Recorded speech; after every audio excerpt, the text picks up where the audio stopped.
বাংলা বানান অথবা বানান শুদ্ধিকরণ। হুম? তো দেখা যায় আমরা যেহেতু দেখেছি শব্দের ক্লাসে তোমরা দেখেছো আমাদের উৎপত্তিমূলক শ্রেণী বিভাগ যখন আমরা পড়েছিলাম দেখেছো যে শব্দ তোমার সংস্কৃত থেকে আসছে, মানে তৎসম শব্দ আছে প্রচুর, প্রায় 25%। তারপর হচ্ছে তোমার তদ্ভব মানে যেটা বাংলা শব্দ, এছাড়াও আরো দেখেছি বিদেশি শব্দ আসছে। হুম। তো আবার দেখো আমাদের কি আছে, রস্বই দীর্ঘই, উচ্চারণ কিন্তু একই, দন্তন্য মূর্ধন্য। হ্যাঁ, তৎসম থেকে আমরা দেখতে পাচ্ছি মূর্ধন্য ব্যবহৃত হয় নতবিধান যখন আমরা পড়েছিলাম। তো এই যে তোমার একই বানানে রসই হয় আবার দীর্ঘই হয়, হ্যাঁ, তাহলে দেখা যাচ্ছে একটা নির্দিষ্ট নিয়ম প্রণয়নের দরকার ছিল। তো এই বাংলা একাডেমি তোমার 1992 সালে বাংলা একাডেমি প্রমিত বাংলা বানানের নিয়ম মূলত প্রবর্তন করেছিল। এই সেই নিয়মগুলোই আমরা এখন ফলো করি এবং সেগুলো অনুসারেই এই নিয়মগুলো আমরা এখন দেখব। প্রথমে আসো অঞ্জলি দ্বারা, সহজ কিছু বানান আমাদের দেখা যায় অনেক সময় ভুল হয়। হ্যাঁ, এই বানানগুলো আমরা প্রথমে দেখে নিচ্ছি। অঞ্জলি দ্বারা গঠিত সকল শব্দে রস্বইকার হবে। তাহলে এই যে অঞ্জলি শব্দ, অঞ্জলি থাকলেই অঞ্জলি, গীতাঞ্জলি, শ্রদ্ধাঞ্জলি, পুষ্পাঞ্জলি, এরকম যত অঞ্জলি আছে এই যে বানানগুলো এখন এখানে আছে এগুলো সবগুলোই ভুল। তাহলে কি হবে, সবগুলোতে হচ্ছে রস্বইকার হবে। যেমন আমরা অনেক সময় বলি যে 21শে ফেব্রুয়ারি তোমার শহীদদের প্রতি কি, 21শে ফেব্রুয়ারিতে শহীদদের প্রতি শ্রদ্ধাঞ্জলি, শহীদদের কি দেই, শ্রদ্ধাঞ্জলি জানাই আমরা অনেকে। এখন ফেব্রুয়ারিতে শহীদদের শ্রদ্ধাঞ্জলি জানাচ্ছি, ভাষা দিবসে, শহীদ দিবসে, কিন্তু এখানে কয়টা বানান ভুল কে বলতে পারবে? এই যে একটা বাক্য লিখলাম 21শে ফেব্রুয়ারিতে শহীদদের শ্রদ্ধাঞ্জলি, তাহলে দেখো এখানে প্রথমত ফেব্রুয়ারি বানান ভুল। বিদেশি শব্দের বানানে কখনোই দীর্ঘইকার হবে না, এটা একদম তোমাদের তৎসম শব্দ যখন পড়িয়েছিলাম, তৎসম শব্দ চেনার উপায় যখন পড়িয়েছিলাম তখনই বলেছিলাম কোনোভাবেই তৎসম শব্দ ছাড়া, সংস্কৃতগুলো ছাড়া অন্য কোনো শব্দে কখনোই হচ্ছে দীর্ঘইকার হবে না। তাহলে এটা একবার ভুল। শহীদ আরবি শব্দ, তাহলে এটাও বিদেশি শব্দ, এখানেও কোনোভাবে দীর্ঘইকার হবে না। হুম। আবার শ্রদ্ধাঞ্জলি, এই যে শ্রদ্ধাঞ্জলি দীর্ঘইকার, তাহলে শ্রদ্ধাঞ্জলি বানানো ভুল, এখানে তিনটা ভুল। ঠিক আছে, তাহলে অঞ্জলি দ্বারা গঠিত সকল শব্দের রস্বইকার হবে। যেমন অঞ্জলি, গীতাঞ্জলি, শ্রদ্ধাঞ্জলি, প্রেমাঞ্জলি, পতঞ্জলি, এরকম যত অঞ্জলি দেখবা সব জায়গাতেই হচ্ছে রস্বইকার দিয়ে দিবা, ঝামেলা শেষ। সোনালী, রূপালী, মিতালি, তোমাদেরকে প্রত্যয় পড়িয়েছিলাম। আলী প্রত্যয়, আলী কি তৎসম প্রত্যয় নাকি বাংলা প্রত্যয়, কারো কি মনে আছে? আলী, আলী হচ্ছে বাংলা প্রত্যয়। হুম। তাহলে বাংলা যেহেতু প্রত্যয় যুক্ত হয়েছে তাহলে অবশ্যই এটা বাংলা শব্দ। সোনালী, রূপালী, মিতালি, তাহলে বাংলা শব্দ যেহেতু তাহলে কোনোভাবেই কি হবে না, দীর্ঘইকার হবে না। তাহলে নিয়মটা কি, বিশেষণবাচক আলী প্রত্যয়যুক্ত শব্দে ইকার হবে। তাহলে আলী থাকলেই সেটা অবশ্যই রস্বইকার হবে, যেমন সোনালী, রূপালী, বর্ণালী, হেয়ালি, খেয়ালি, মিতালি, তাহলে আলী থাকলেই হচ্ছে রস্বইকার। এইখানে জসিমউদ্দিনের নামের বানানে তিনটা শব্দ দেওয়া হয়েছে, জসিমউদ্দিন, জসিমউদ্দিন, জসিমউদ্দিন, এর কোনটা শুদ্ধ? মাঝে যেটা লেখা হয়েছে এটাই শুদ্ধ। এখন কথা হচ্ছে নামের আমি উচ্চারণ কেমন, উচ্চারণ কিন্তু একই, কিন্তু বানানটা আমাদের জানতে হবে। এইটা কেন দিয়েছি, এটা এ কারণে দিয়েছি, লেখক হোক বা যে কোনো প্রতিষ্ঠান হোক তাদের ক্ষেত্রে কোনোভাবেই বানানের নিয়ম প্রযোজ্য হবে না, বানানের নিয়ম প্রযোজ্য হবে না। মানে তোমার প্রতিষ্ঠানের নাম বা লেখকের নাম যে কোনো নামের ক্ষেত্রে বানানের নিয়ম প্রযোজ্য হবে না। তাহলে সোনালী ব্যাংক তারা যদি এভাবে লিখে, সোনালী ব্যাংক আমাদের হচ্ছে এভাবেই লিখতে হবে। সেক্ষেত্রে আমরা গিয়ে তাদেরকে শুদ্ধ করে দিয়ে আসতে পারবো না যে আপনারা মেয়ে আপনারা তো বানান ভুল করেন, বানানের নিয়মই জানেন না। হ্যাঁ, তাহলে যে যেভাবে লিখে আমাদের সেভাবেই লিখতে হবে। যেমন শরৎচন্দ্র, শরৎচন্দ্র সন্ধি হলে কি হয় বলো তো, তোমাদের সন্ধি পড়িয়েছিলাম। শরৎচন্দ্র যখন সন্ধি হয় তখন কি হয় কারো মনে আছে? শরৎচন্দ্র, ভেরি গুড, তাহলে তোমাদের মনে আছে। হ্যাঁ, কিন্তু তিনি যেহেতু শরৎ চন্দ্র লিখতেন সেভাবে লিখতে হবে। তাহলে দেখো সোনালী ব্যাংক, রূপালী ব্যাংক আমরা এভাবে লিখলে হবে না, যেটা শুদ্ধ, অর্থাৎ যারা লেখক কবি কোনো ব্যক্তি বা প্রতিষ্ঠানের নাম যা লেখা থাকে তাই লিখতে হবে। সোনালী ব্যাংক সাধারণত কিভাবে লিখে, এই যে এভাবে লিখে, ওকে। আর রূপালী হচ্ছে র এর সাথে কি থাকে, দীর্ঘ উকার থাকে, ওকে, রূপালী ব্যাংক এভাবে লিখে, এটাই। আচ্ছা, তারপর আসো কার্যাবলী, বাংলাদেশ বিষয়াবলী, গ্রন্থাবলী, বানানগুলো ঠিক আছে? ঠিক নাই? ঠিক থাকলে তো আর এভাবে দিতাম না। বিষয়টা হচ্ছে আবলি বচনবোধক যুক্ত শব্দটির আবলি অংশটুকুতে সবসময় কি হবে? রস্বইকার হবে। তাহলে আবলি সবসময় কি হবে? রস্বইকার হবে। কার্যাবলী, শর্তাবলী, ব্যাখ্যাবলী, নিয়মাবলী, তথ্যাবলী, সবসময় সবকিছুতে কি হবে? রস্বইকার হবে। ভাষা ও জাতিতে রস্বইকার হবে। যেমন দেখো, ইংরেজি, জাপানি, হিন্দি, ভুল। তাহলে কি হবে? রস্বই হবে। বাঙালি, জাপানি, ইংরেজি, জার্মানি, ইরানি, হিন্দি, আরবি, ফার্সি। তাহলে চীন বানান কি হবে? চীন বানান লিখো। বলেছি ভাষা ও জাতিতে রস্বইকার হবে, তাহলে চীন বানান লিখো। চীন বানান দীর্ঘ ইকার। শ্রীলঙ্কা, শ্রীলঙ্কা, মালদ্বীপ, তাহলে এগুলোতে দীর্ঘ ইকার কেন? এগুলোতে দীর্ঘ ইকার কেন? কারণ হচ্ছে এগুলো তৎসম শব্দ। এই যে চাইনা, আমরা তো চাইনা বলি নাই, চীন। শ্রীলঙ্কা, লঙ্কা দেখলে বোঝা যাচ্ছে তৎসম শব্দ। মালদ্বীপ, তৎসম শব্দ। বুঝতে পেরেছ? তাহলে এগুলোতে কি হচ্ছে? দীর্ঘ ইকার হচ্ছে, সমস্যা নাই। ঠিক আছে, তারপর আসো কিছু শব্দ, মানে আগে যখন বানানের নিয়মটা এভাবে প্রবর্তন করা হয় নাই, বানানের নিয়মগুলো তৈরি হয়নি, তখন খেয়াল করো কিছু শব্দ যেগুলো তৎসম শব্দ, সেই তৎসম শব্দগুলোর বানান হ্রস্ব ইকার দিয়েও লেখা হতো, দীর্ঘ ইকার দিয়েও লেখা হতো। মানে ধরো ধরো পদবী, পদবী এভাবেও লেখা হতো, আবার এভাবেও লেখা হতো, মানে দুটোই শুদ্ধ। এই ক্ষেত্রে কি করা হয়েছে? বিকল্প, এবার এবার প্রশ্নটা ছিল বিকল্প বর্জন করা। হ্যাঁ, আমরা একটা নিয়মে চলে আসছি, সেই নিয়মটা কি? যেসব তৎসম শব্দে রস্বই দীর্ঘই, রস্ব দীর্ঘ উভয় শুদ্ধ, সেগুলোতে কি হবে? শুধু রস্বই বা রস্যউ হবে। বুঝতে পেরেছ? আগে রস্বই দীর্ঘই দুটোই শুদ্ধ ছিল, রস্য ও দীর্ঘ দুটোই শুদ্ধ ছিল। এখন দীর্ঘই, দীর্ঘ উ বাদ, এখন শুধু রস্বই দিয়ে লিখতে হবে। সেটা কি? যেমন শ্রেণী, ছোটবেলায় যখন আমরা, মানে আমাদের বইগুলো, তোমাদের আগের বইগুলো যদি দেখি আমরা, আমাদের আগের বইগুলো, সেখানে দেখবা তৃতীয় শ্রেণী দীর্ঘ ইকার, চতুর্থ শ্রেণী দীর্ঘ ইকার, কিন্তু এখন দেখবা সবগুলো রস্বই ইকার দিয়ে লিখা। এটার কারণ কি? কারণ ওই যে একটা নিয়মে নিয়ে আসছে, সেটা হচ্ছে রস্বই ইকার দিয়ে লিখতে হবে। তাহলে দেখো এই বানানগুলো খুব জরুরি।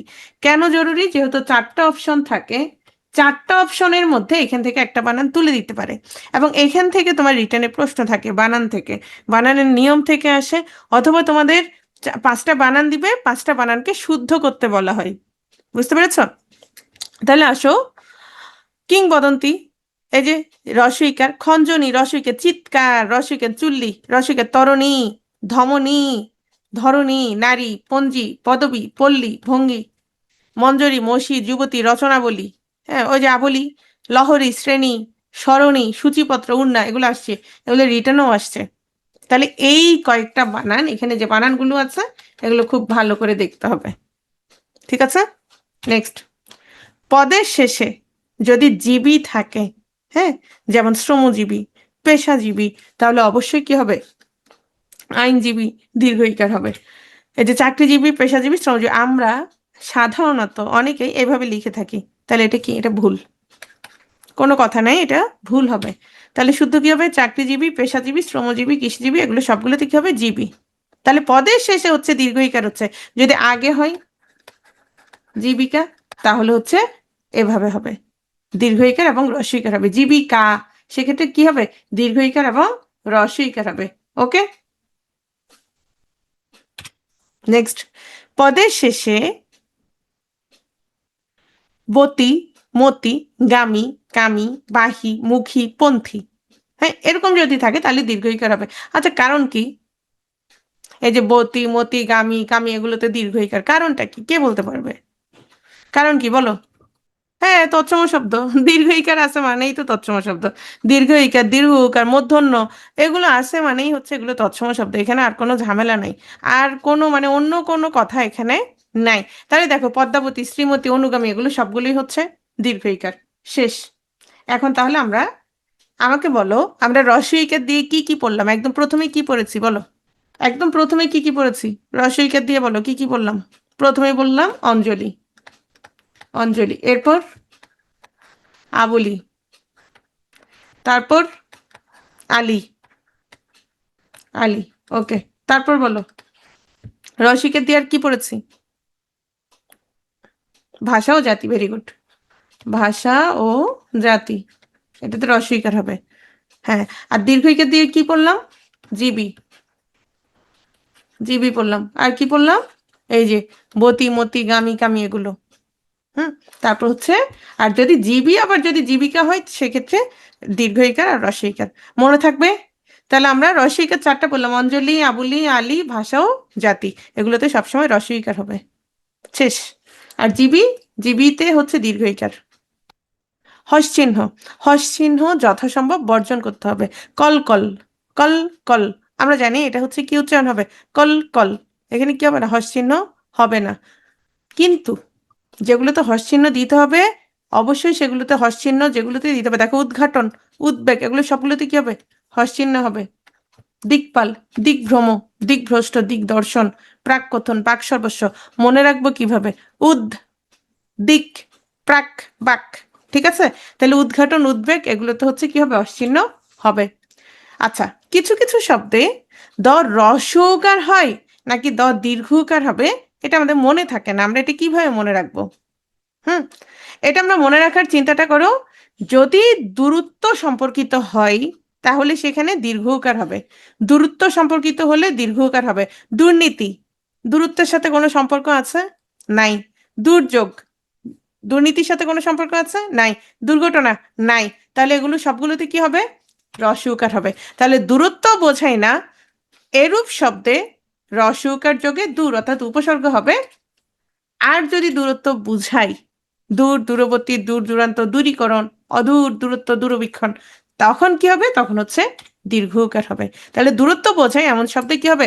এটা জাস্ট মনে রাখার একটা টেকনিক। যেমন আরো কিছু শব্দ আছে, ব্যতিক্রম, দুর্বা, দুর্বা দিয়ে নিশ্চয়ই দূরত্ব বুঝায় না, কিন্তু এটা কি হবে?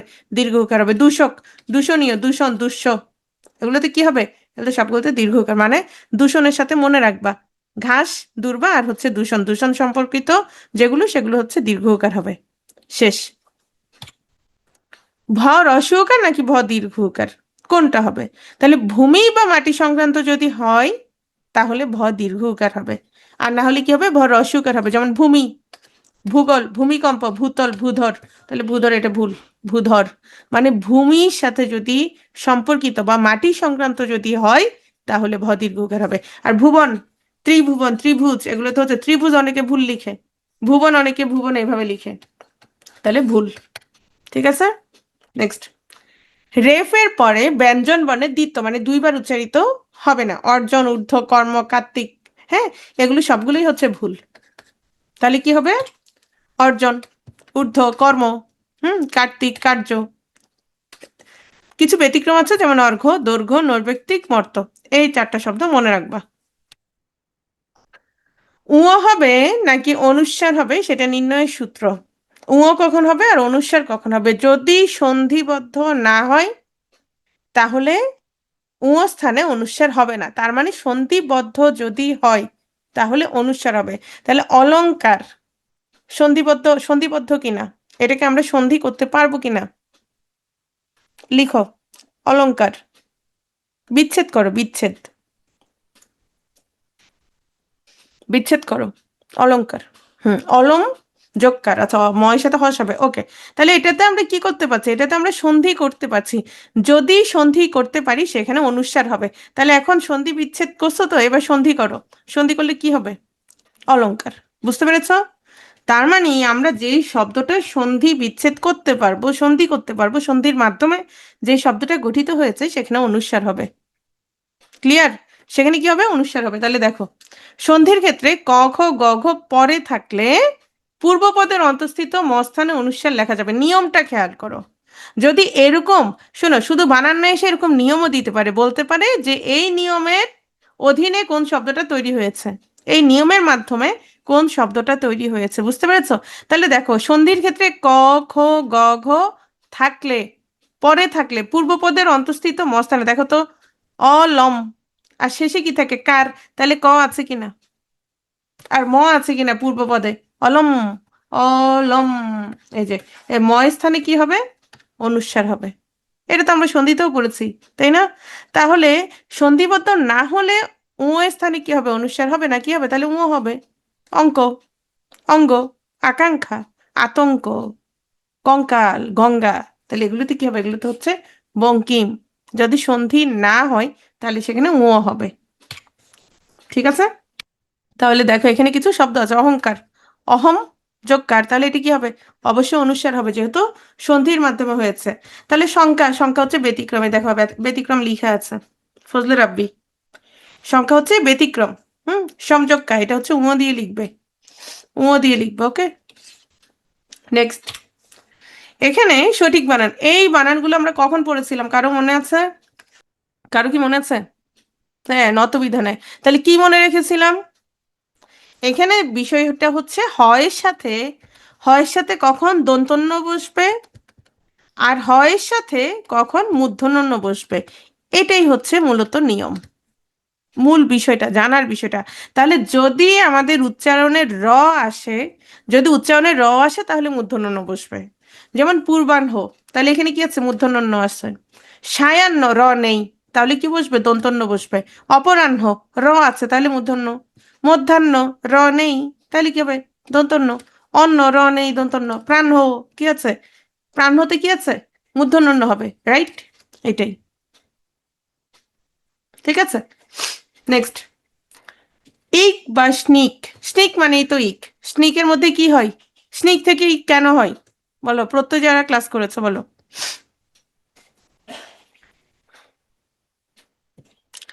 স্নিক থেকে ইক কি হয়? ইথ হয়, রাইট? ইথ হয়। কি ইথ হয়? মূর্ধন্যস্ব আর মূর্ধন্য ইথ হয়। মূর্ধন্যস্ব আর হচ্ছে মূর্ধন্য ইথ হয়। আচ্ছা, ইক প্রত্যয় যুক্ত শব্দে কি হয় সাধারণত? আদিস্বরের বৃদ্ধি হয়। ইক প্রত্যয় যুক্ত শব্দে কি হয়? আদিস্বরের বৃদ্ধি হয়। তাহলে আমরা একটু দেখি। হুম, যেমন ব্যবহার, ব্যবহারিক, ব্যবহারিক, এইখানে বানান কোনটা শুদ্ধ বলো? এখানে বানান কোনটা শুদ্ধ? দুই শুদ্ধ, এক আর তিন শুদ্ধ, এক দুই শুদ্ধ। আচ্ছা, আচ্ছা, এটা শেষ, এবার বলো। এক, দুই, তিন, এখানে কোনটা শুদ্ধ? ঠিক আছে, এটা একটু ক্লিয়ার করে দিই। হ্যাঁ, শোনো, ইক প্রত্যয় যুক্ত হলে কি হবে? আদিস্বরের বৃদ্ধি হবে। হুম, শব্দটা ব্যবহার, এটা শুদ্ধ। শব্দটা ব্যবহার, এটা শুদ্ধ। এখন ব্যবহারের সাথে ইক যুক্ত করো, ইক যুক্ত করো, তাহলে আদিস্বরের বৃদ্ধি হবে। তাহলে জফলার সাথে একটা কি আসবে? জফলার সাথে কি আসবে? আকার আসবে কিনা? অবশ্যই আকার আসবে। তাহলে এটা ভুল, এটা শুদ্ধ। কেন? এই ব্যবহারের সাথে ইক যুক্ত হয়েছে, এজন্য জফলার সাথে একটা আকার আসছে। শেষ। শব্দটা সমসময়, সমসময় মানে একই সময়। সম মানে কি? একই। আমরা বলি না সমবয়সী, মানে কি? একই বয়সী। সমসময় মানে একই সময়। যেমন বলে না সমসাময়িক বলে, হ্যাঁ, কিন্তু আসলে শব্দটা ভুল। কেন? শব্দটা হচ্ছে সমসময়। আমি ইক যুক্ত করব। ইক যুক্ত করলে কি হবে? আদিস্বরের মানে যেটা উপধা, সেটা বৃদ্ধি হবে। তাহলে ইক যুক্ত করো, তাহলে সম হবে না সাম হবে বলো? সাম হবে, সাম, সাম। ওকে। আর এখানে সময়, সময়ের সাথে ইক যুক্ত করে দাও, এখানে তো আদিস্বর বৃদ্ধি হবে না, বৃদ্ধি হয়েছে কোথায়? দন্তস্ব এর সাথে। তাহলে এখানে কি হবে? সাময়িক। শব্দটা হচ্ছে সমসাময়িক। তাহলে এখানে শুদ্ধ কোনটা? সমসাময়িক, সমসাময়িক, সমসাময়িক, কোনটা? এটা শুদ্ধ, 1 নম্বর শুদ্ধ। এটা ক্লিয়ার? প্রত্যয়তে কিন্তু আমি এটা বুঝাইছিলাম সবাইকে যে ইক প্রত্যয় যুক্ত হলে আদিস্বরের কি হবে? বৃদ্ধি হবে। যেমন উপন্যাস, ইক যুক্ত হলে কি হয়? ঔপন্যাসিক, রাইট? ইক যুক্ত হলে কি হবে? ঔপন্যাসিক। দিন, তাহলে দিন থেকে ইক যুক্ত হলে কি হবে? দৈনিক। ভূগোল, ভূগোলের সাথে ইক যুক্ত হলে কি হবে? ভৌগোলিক। যাদের মাথার উপর দিয়ে যাচ্ছে তারা প্রত্যয়ের ক্লাস করে আসবা। তাহলে দেখো সমসময়, সমসময়ের সাথে আমি জাস্ট ইক যুক্ত করে দিয়েছি। এখানে মাথার উপর দিয়ে যাওয়ার কি আছে? মুমতাহিনা খেয়াল করো, সমসময় আমি ইক যুক্ত করছি, ইক যুক্ত হলে আদিস্বরের বৃদ্ধি হবে। তাহলে স এর সাথে অ আছে, অটা কি হয়ে যাবে? আ হয়ে যাবে, সাম। আর এখানে সাময়িক, রাইট?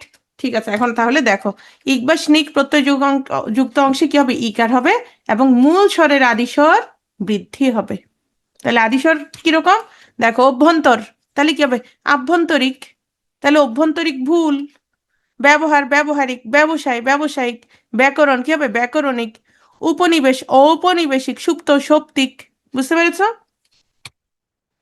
এটা খেয়াল করো, এই বানানটা খুব ইম্পর্টেন্ট এবং এখান থেকে আসে। এই বানানটা অনেক বেশি ইম্পর্টেন্ট। আগের নিয়মটা সবাই বুঝতে পেরেছো কিনা আগে সেটা বলো, কারণ প্রত্যয়তেও আমি বুঝিয়েছিলাম। ইক প্রত্যয় যুক্ত হলে আদিস্বরের বৃদ্ধি ঘটে। সবাই বুঝতে পেরেছো? নেক্সট, এটা খুব বেশি ইম্পর্টেন্ট এই বানানটা। এই নিয়মটা সবাই খেয়াল করে, এই নিয়ম থেকে প্রশ্ন থাকে যদি গতানুগতিক প্রশ্ন আসে। ঠিক আছে?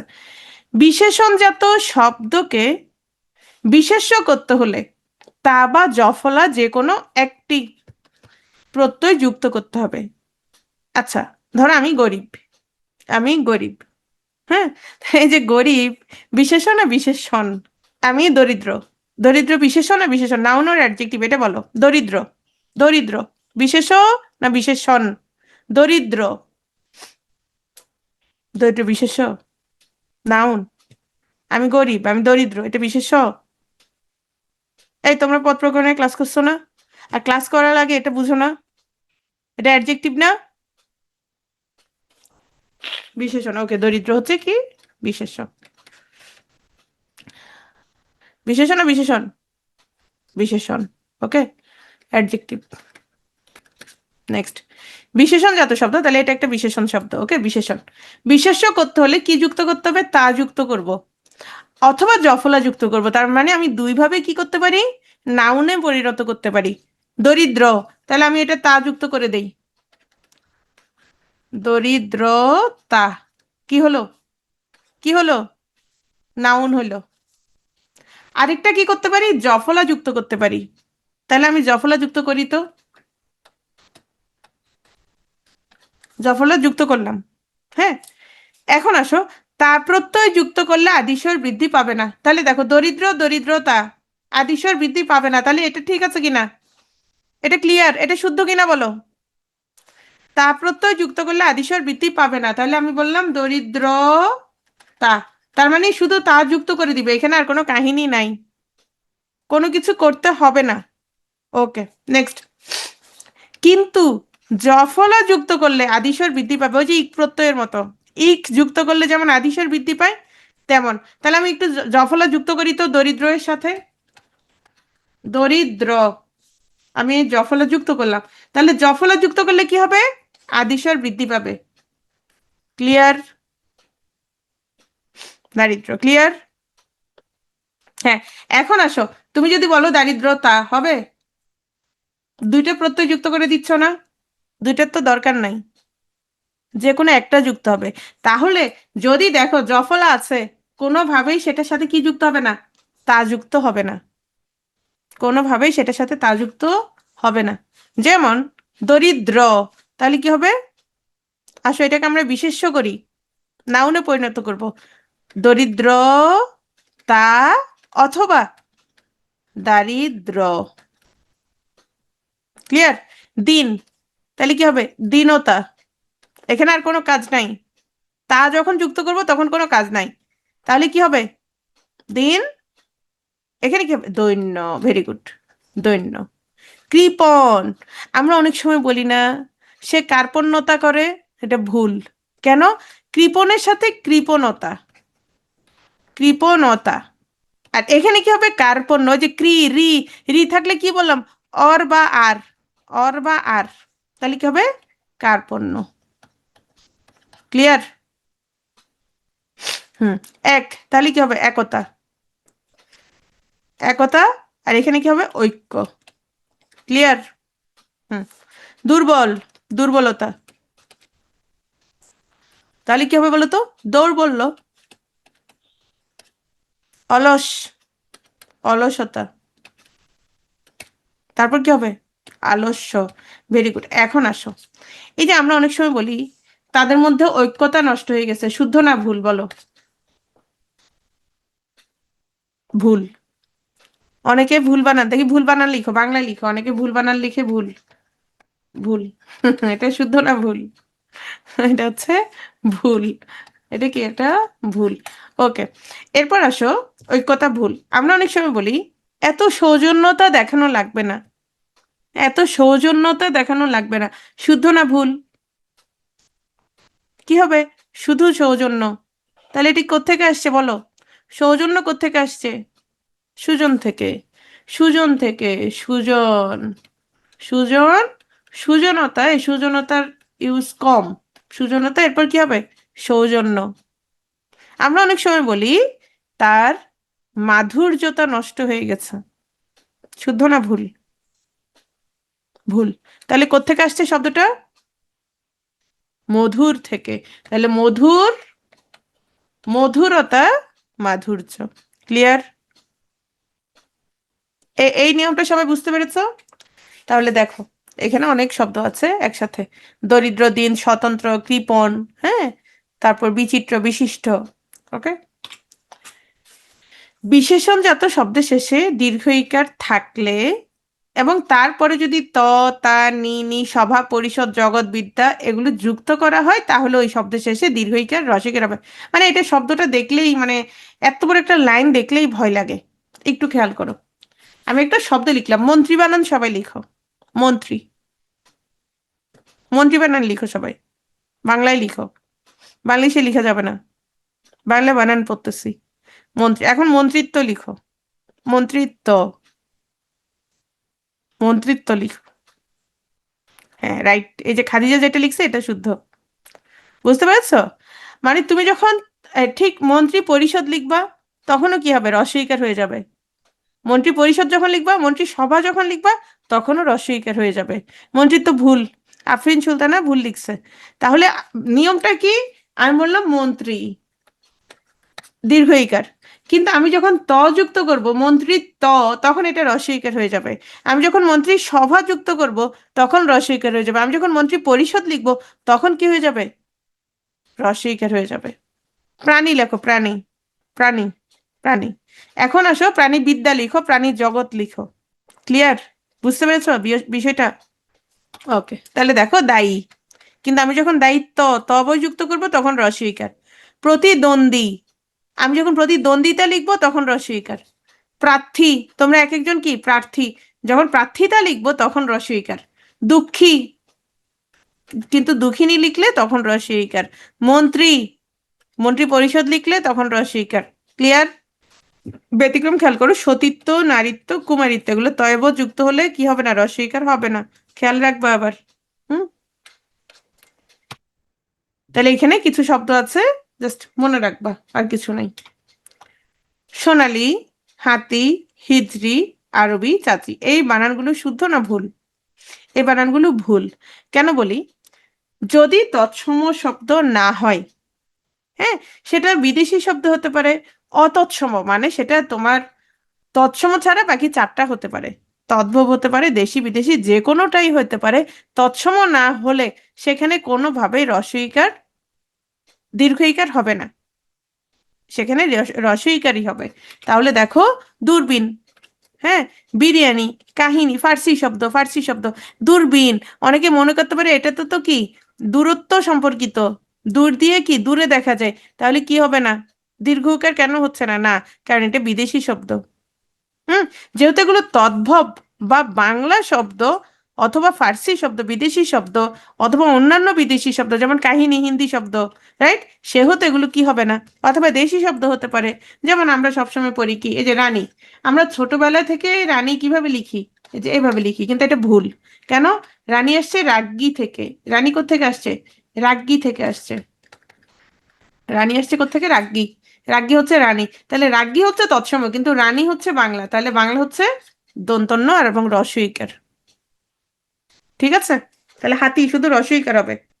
এজন্যই তো তুমি কোচিং করতে আসছো, পড়তে আসছো, নিয়মটা জানতে আসছো, রাইট শাহনাজ সুলতানা? তাহলে দেখো, সকল অতৎসম অর্থাৎ তদ্ভব, দেশি, বিদেশি, মিশ্র শব্দে কেবল রস্বই এবং রস্যু এবং এদের কার চিহ্ন ব্যবহৃত হয়। তার মানে এগুলো সবগুলোতে কি হবে? শুধু রস্বইকার ব্যবহৃত হবে, অথবা রস্বউকার ব্যবহৃত হবে। ঠিক আছে? বিদেশি শব্দে মূর্ধন্য ণ কোনোভাবেই বসবে না, আমরা জানি। কেন বলো তো? শুধু তৎসম শব্দে বসবে। বিদেশি না, তদ্ভব শব্দও বসবে না। বিদেশি শব্দে মূর্ধন্য ণ, ছ, মূর্ধন্য ষ ব্যবহার হবে না। তাহলে এগুলো সবগুলো হচ্ছে বিদেশি শব্দ। এখানে কোনোভাবেই ছ, মূর্ধন্য ণ, মূর্ধন্য ষ ব্যবহৃত হবে না। গণনাবাচক বা পরিমাণবাচক শব্দগুলো রসু, আর ক্রমবাচক শব্দগুলো, সংখ্যাগুলো দীর্ঘ দিয়ে লিখতে হবে। আচ্ছা, 19 লিখো তো। 19 বানান, 19, 29, এই বানানগুলো একটু লিখো তো। 19, 29, 19 লিখো। 29, 19, আচ্ছা অনেকেই লিখছে। হুম, এইটা নিয়ে সমস্যা হয়। যেমন অনেকের হচ্ছে বাচ্চা কাচ্চা যাদের স্কুলে পড়ে, দেখা গেল মা দেখা যায় একরকম শিখায়, আবার স্কুলে দেখা যায় টিচার একরকম শিখায়। শোনো, একটা কথা মনে রাখো, এই যে আমরা 1, 2, 3 বলি না, 1, 2, 3, 4, 5, 6, 7, 8, 9, 10, 11, 12, এভাবে যতটুকু পড়ি, এগুলো সবগুলো হচ্ছে তদ্ভব শব্দ। কি শব্দ? তদ্ভব শব্দ। যদি তদ্ভব শব্দ হয়, তাহলে এই যে 19, 29, 39, এগুলোতে কি দীর্ঘ বসবে? বলো। দীর্ঘ কোনোভাবেই বসবে না। তাহলে 19, 29, 39, 49, 59, যাই হোক না কেন, সবগুলোতে কি বসবে? সবগুলোতে রসও বসবে। কিন্তু আমরা যখন বলবো ঊনবিংশ, ঊনত্রিংশ, ঊনচতারিংশ, ঊনপঞ্চাশতম, ঊনষষ্টিতম, তখন সেগুলো কি? সেগুলো হচ্ছে তৎসম শব্দ, ক্রমবাচক শব্দ। তখন কি হবে? তখন দীর্ঘ হবে। ক্লিয়ার? সর্বনাম, বিশেষণ, ক্রিয়া বিশেষণ ও কি শব্দটি দীর্ঘইকার লেখা হবে। শোনো, আমরা যখন শুধু লিখব কি খেয়েছ, উত্তর যখন হ্যাঁ বা না হবে, তখন কি হবে? যেমন গতকাল কি ক্লাস হয়েছে, উত্তর কি হবে? হ্যাঁ বা না। তুমি কি খেয়েছো? হ্যাঁ বা না। তুমি কি যাবে? হ্যাঁ বা না। তুমি কি যাবে? হ্যাঁ বা না। তাহলে উত্তর যখন হ্যাঁ বা না হবে, তখন হবে কি? রস্বইকার। ক দিয়ে রস্বইকার হবে। এবং সেটা কি হবে? ক রস্বইকার যখন হবে, সেটা নিঃসন্দেহে কি হবে? অব্যয়। ক রস্বইকার যখন হবে, সেটা হচ্ছে অব্যয়। কিন্তু আমাদের যখন তোমার দীর্ঘইকার হবে, সেখানে কি হতে পারে? সর্বনাম, বিশেষণ বা ক্রিয়া বিশেষণ রূপে দীর্ঘইকার হতে পারে। যেমন আমি যখন বললাম এতক্ষণ কি করছো, তাহলে তুমি এই যে কি করছো, এটাতে কি বলবা? যে পড়ছি বা কিছু একটা বলবা, তখন কি হবে? সর্বনাম পদ। আমি যদি বলি এতক্ষণ কি কাজ করছো, এতক্ষণ কি কাজ করছো, তখন কি? বিশেষণ। তাহলে বুঝতে পেরেছো বিষয়টা? তাহলে যদি ক অস্বীকার হয়, তখন কি হবে? অব্যয়। হুম, তাহলে শুধু হ্যাঁ বা না এর জন্য কি হবে? ক রস্বইকার হবে। হ্যাঁ বা না এর জন্য কি হবে? ক রস্বইকার হবে। আর উত্তর যদি বর্ণনাত্মক হয়, তখন কি হবে? ক দীর্ঘইকার হবে। ক্লিয়ার? তুমি কি খেয়েছো, তুমি কি খেয়েছো, তখন কি হবে? তখন এটা বর্ণনাত্মক হবে। আমি ভাত খেয়েছি, আমি নাস্তা খেয়েছি, তখন কিন্তু হ্যাঁ বা না দিয়ে হবে না, তখন হচ্ছে দীর্ঘইকার হবে। আর কিভাবে, কি রকম, কি রূপে, এগুলোতে সবসময় কি হবে? দীর্ঘইকার হবে। তাহলে শুধু হ্যাঁ বা না এর ক্ষেত্রে রস্বইকার হবে, আর কোনো ক্ষেত্রেই রস্বইকার হবে না। তাহলে দেখো, যেসব প্রশ্নবাচক বাক্যের উত্তর হ্যাঁ বা না হবে, সেই সব বাক্যে রস্বইকার হবে। ঠিক আছে? আচ্ছা, দেখো তো এখানে কি কি লিখলাম। কালো, খাটো, ছোট, ভালো হবে। কালো, খাটো, ছোট, ভালো। উচ্চারণের ক্ষেত্রে এখানে সংবৃত উচ্চারণ হয় না বিবৃত উচ্চারণ হচ্ছে, বলো তো? আমরা যখন উচ্চারণ করছি, অ এর উচ্চারণ দুই রকম হয়।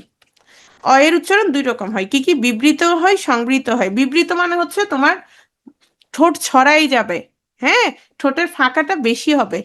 আর যখন সংবৃত হবে, তখন ফাঁকাটা কি হবে? ছোট হবে। বিবৃত হলে ফাঁকাটা বড় হবে। তোমাদেরকে ধ্বনীয় বর্ণে পড়িয়েছিলাম। তাহলে এখন দেখো, কালো, কালো আমরা বলছি কালো, লিখছি কি? সরি, কাল, খাট, ছোট, ভালো। আগে কিন্তু এভাবেই লিখতাম। যেমন খেয়াল করো, 11, 12 আমরা এভাবেই শিখেছিলাম, রাইট? 13। কিন্তু দেখো 11 উচ্চারণটা কেমন? সংবৃত না? তাহলে এক্ষেত্রে লেখার ক্ষেত্রে আমরা কি করতে পারি? আমরা ওকার ব্যবহার করতে পারি। এক্ষেত্রে লেখার ক্ষেত্রে আমরা কি করতে পারি? ওকার ব্যবহার করতে পারি। যেমন বাংলা অধ্বনির উচ্চারণ বহু ক্ষেত্রে ওর মতো হয়, মানে সংগৃহীত উচ্চারণ হয়। তখন শব্দ শেষে এসব অধ্বনি ওকার দিয়ে লেখা যেতে পারে। বুঝতে পেরেছো? ক্লিয়ার? আচ্ছা, এখন এই যে লামিয়া, লামিয়া না? হ্যাঁ। আচ্ছা, বল। বল কি বলো তো? তোমরা বল খেলো না? সেই বল। আবার বল, ওই যে বল ফালানো শক্তি। হ্যাঁ, তাহলে ফুটবল, রাইট? তাহলে এটার অর্থ যেহেতু আলাদা, তাহলে আমরা কি লিখবো বলো? হ্যাঁ, যেমন ধরো কর। কর কি বলো? ইংলিশে কি কর? করের ইংলিশ কি? Tax, right? হ্যাঁ, ট্যাক্স। ট্যাক্স, কর। কিন্তু আমি বলবো করো, তাহলে কি হবে? ওকার হবে। বুঝতে পেরেছো? যেমন কাউকে কিছু দেব। হ্যাঁ, কাউকে তাহলে কি দেব লিখবো, দেব। তাহলে কি হয়ে যাবে বলো তো? দেব, দেবতা। দেব, দেবতা। তাহলে কি দিব? ওকার দিব। ক্লিয়ার? ওকার দিব। আমার না হলো, তাহলে আমি লিখলাম হল। হল। এই যে তোমরা হলে থাকো, মালিহা তুমি মনোযোগ দাও। আমি যে এতক্ষণ পড়ানোর পর যদি তুমি এটা বলো, তাহলে কিভাবে হবে? মালিহা, আমরা কি করব? আমরা এই শব্দগুলোতে যেহেতু ও উচ্চারিত হচ্ছে, ও এর সংবৃত, মানে অ এর কি, ও এর মতো উচ্চারণ, মানে সংবৃত উচ্চারিত হচ্ছে, তাহলে আমরা এভাবে লিখবো। মালিহা, আমরা এভাবে লিখবো। বুঝতে পেরেছো? হুম। তাহলে হল। ওই যে হলের মধ্যে কি হয়, হলের মধ্যে আমি আমি যখন প্রথম হলে মানে হলে যখন প্রথম যাই আর কি, তো তোমার ডাইনিং এ যখন গেছি, ডাইনিং এ খাওয়ার সময় দেখি যে দুইটা বল, দুটোতেই ডাল। এখন আবার হঠাৎ করে একটা ডালের মধ্যে দেখি যে কেউ একজন মানে হাতটা ধুয়ে পানি ঢেলে দিছে। আমি তো বুঝতে পারতেছিলাম না আসলে যে কোনটা হাত ধোয়ার পানি আর হচ্ছে কোনটা তোমার ডাল। হ্যাঁ, কোনটা হাত ধোয়ার পানি? তোমাদের এরকম হয় কারো? তা হাত ধোয়ার পানি কোনটা আর কোনটা হচ্ছে ডাল? তো সেদিন রাতে হচ্ছে তোমাদের স্যারের সাথে ফোনে কথা বলতেছিলাম। তা বলতেছিলাম, জানো আমি না হাত ধোয়ার পানি আর ডাল বুঝতে পারতেছিলাম না, আমি ভুলে ডালের মধ্যে হাত ধোয়ার পানি, মানে হাত ধোয়ার পানিটা ঢেলে দিছি। হ্যাঁ। তো ও বলছে, দূর বোকা, এটা বুঝে কোনো বিষয়? যেটার মধ্যে চামচ থাকবে ওইটা হচ্ছে ডাল। চিটং ভার্সিটির প্রীতিলতা হলের কাহিনী। এটা মনে হয় সব হলের কাহিনী একই। হ্যাঁ, সব হলেই হচ্ছে একই। যেটাতে চামচ থাকে ওটা হচ্ছে ডাল, নাহলে দুইটাই একই। আমি এই ভুলটা করছিলাম, হাত ধোয়ার পানি, ওই ডালের মধ্যে হাত ধোয়ার পানিটা ঢেলে দিছিলাম। হ্যাঁ, স্যারের বেশি বুদ্ধি। এই জন্য স্যার আমাকে রুমমেট বানাইছে। আচ্ছা দেখো, হ্যাঁ সব খাবারের সেম টেস্ট, আর সবগুলো হচ্ছে একই সাইজের। মাছ যেমন একই সাইজের, কচু, তারপরে বেগুন, সবকিছু সাইজ একই। আচ্ছা, তারপর খেয়াল করো। তাহলে বাংলা আমি এইটাই এতক্ষণ পড়াচ্ছিলাম, যেটা হচ্ছে বাংলা অধ্বনির উচ্চারণ বহুক্ষেত্রে ওর মতো। তাহলে ওর মতো যেহেতু, তাহলে আমরা কি করবো? ওকার দিয়ে লিখবো। যেমন এই যে একটু আগে বললাম, 11, 12, 13, 15, 16, 17, 18, তাই না? এভাবে লিখবো, ঠিক আছে? শব্দের শেষে প্রাসঙ্গিক ক্ষেত্রে সাধারণভাবে অনুস্বার ব্যবহৃত হয়। তাহলে শব্দের ক্ষেত্রে কি হয়? সাধারণভাবে অনুস্বার ব্যবহৃত হয়। হ্যাঁ, যেমন গাং, ঢং, পালং, রং, রাং, সং। একটু আগে একজন প্রশ্ন করছিল। আচ্ছা, এই ক্ষেত্রে যেহেতু শব্দের শেষে অনুস্বার ব্যবহৃত হয়, তাহলে ব্যাঙের মাঝখানে অনুস্বার না শেষে? শেষে অনুস্বার কোনটা? না ও? এই যে শব্দের শেষে অনুস্বার ব্যবহৃত হয়, তাহলে ব্যাং বানান, ব্যাং বানান কি হবে? এটা হবে না অনুস্বার হবে? কোনটা বলো? কোনটা হবে? অনুস্বার হবে। বুঝতে পেরেছো? হ্যাঁ। আর মাঝখানের নিয়মটা আমরা কখন পড়েছিলাম? মাঝের নিয়মটা আমরা কখন পড়েছিলাম বলো? মাঝের নিয়মটা, সেটার ক্ষেত্রে কি পড়েছিলাম? যদি সন্ধির মাধ্যমে গঠিত হয় তখন কি হবে? অনুস্বার হবে। আর যদি সন্ধির মাধ্যমে গঠিত না হয়, তখন মাঝখানে কি হবে? ও হবে। ক্লিয়ার? এবং বাংলা, বাংলাদেশ শব্দে অনুস্বার থাকবে। সংবিধানে এভাবেই লিখা আছে, এভাবেই আমাদের লিখতে হবে। ওকে, নেক্সট। বিসর্গ। শব্দের শেষে কি হবে না? শব্দের শেষে বিসর্গ থাকবে না। ইতস্তত, কার্যত, ক্রমশ, পুনঃ পুনঃ। হ্যাঁ, তাহলে কি হবে না? এগুলো ভুল। শব্দের শেষে বিসর্গ থাকবে না। নেক্সট। অতৎসম শব্দের বানানে মূর্ধন্য ব্যবহার করা যাবে না। এটা অসংখ্য বার আমরা পড়েছি, আমরা জানি। যেমন ইরান, কান, কোরআন, গভর্নর, গুনতি, গোনা, ঝর্ণা। এই যে ঝর্ণা বানান কি? বাংলা শব্দ। তাহলে কি হবে না? বাংলা শব্দ। রানী, বাংলা শব্দ। পরাণ, প্রাণ থেকে পরাণ। তাহলে এগুলো কি হবে না? সোনা, হর্ন। এগুলোতে কি হবে না? এগুলোতে হচ্ছে যেহেতু অতৎসম শব্দ এগুলোতে মূর্ধন্য ব্যবহৃত হবে না। দেখো, মাস্টার, অনেকে দেখবা মাস্টার এইভাবে লিখে, পোস্ট এভাবে লিখে। হুম, ধরো খাদিজা স্টোর, স্টোর কিভাবে লিখে? এভাবে। খাদিজা তখন দোকান দিবে, খাদিজা, খাদিজা কি, খাদিজা স্টোর, এভাবে লিখে। হ্যাঁ, আমার ঠান্ডা হচ্ছে লাগে, আবার ভালো হয়ে যায়। দেখো তাহলে এই যে মাস্টার, পোস্ট, নিয়মটা কি? নিয়ম হচ্ছে এস এর জন্য সবসময় কি হবে? দন্তস্ব হবে। এস এর জন্য দন্তস্ব হবে, বুঝতে পেরেছো? তাহলে আমি বললাম এই নামের উচ্চারণ কি হবে, বা এটা কিভাবে লিখবো বাংলায়? সাকিব, রাইট, সাকিব। আচ্ছা, এখন আমি বললাম তাহলে এটা কি হবে বলো? সাকিব, ভেরি গুড, এটা হচ্ছে সাকিব। এস এর সাথে কি আছে? এইচ আছে। তাহলে শুধু এস এর জন্য দন্তস হবে, কিন্তু এস এইচ যদি হয়, অথবা S I O N, S S I O N, T I O N যখন হবে, তখন কি হবে? তালব্যস্য হবে। এজন্য একজন হচ্ছে সাকিব আল হাসান, আরেকজন হচ্ছে সাকিব খান। ক্লিয়ার? তাহলে দেখো master, M A S T R, তাহলে মাস্টার কি? ভুল। মাস্টার এখানে কি হবে? দন্তস্য হবে। পোস্ট কি হবে? পোস্ট, দন্তস্য হবে। স্টোর কি হবে? স্টোর। যেমন ধরো ট্রাস্ট, ট্রাস্ট ব্যাংক, হ্যাঁ, ট্রাস্ট ব্যাংকে আমার অ্যাকাউন্ট আছে, ওখানে দেখি যে TRUST, তাহলে ট্রাস্ট ব্যাংক বানান লেখা কিভাবে? এভাবে লিখা, এই যে ট্রাস্ট। তবে নামের ক্ষেত্রে ভুল নাই, ওরা যেভাবে লিখে ওভাবেই শুদ্ধ। নামের ক্ষেত্রে কি নাই, ভুল, ভুল নাই, কিন্তু আমরা যখন লিখবো তখন কিভাবে লিখতে হবে? ট্রাস্ট, দন্তস্ব দিয়ে লিখতে হবে। ক্লিয়ার? সবগুলোতে দন্তস্ব না, দন্তস্ব কখন? শুধু এস এর জন্য দন্তস্ব। আচ্ছা, দন্তস্ব এর উচ্চারণ কত রকম? আরেকদিন ক্লাসে বলেছিলাম, দন্তস্ব এর উচ্চারণ কত রকম? দুই রকম। কি কি? দন্তস্ব এর উচ্চারণ কয় রকম? দুই রকম। এই যে আমি যখন সাকিব বললাম, তখন কি? সাকিব, ওকে, স, এস, এস। হ্যাঁ, এখন আসো, আমি বললাম সত্য, তখন কিসের মতো? তালব্যস্যর মতো। তখন কিসের মতো? তালব্যস্যর মতো। ক্যাশে স হবে কেন? ক্যাশ বানান করো, ইংলিশে বানান করো নিপা। CASH, তো SH আছে না? শুধু এস এর জন্য হচ্ছে, শুধু এস এর জন্য হচ্ছে দন্তস্ব হবে, কিন্তু এখানে এস এর সাথে কি আছে? এইচ আছে। এজন্য সমাসবদ্ধ পদ একসাথে বসে নাকি আলাদা বসে বলো?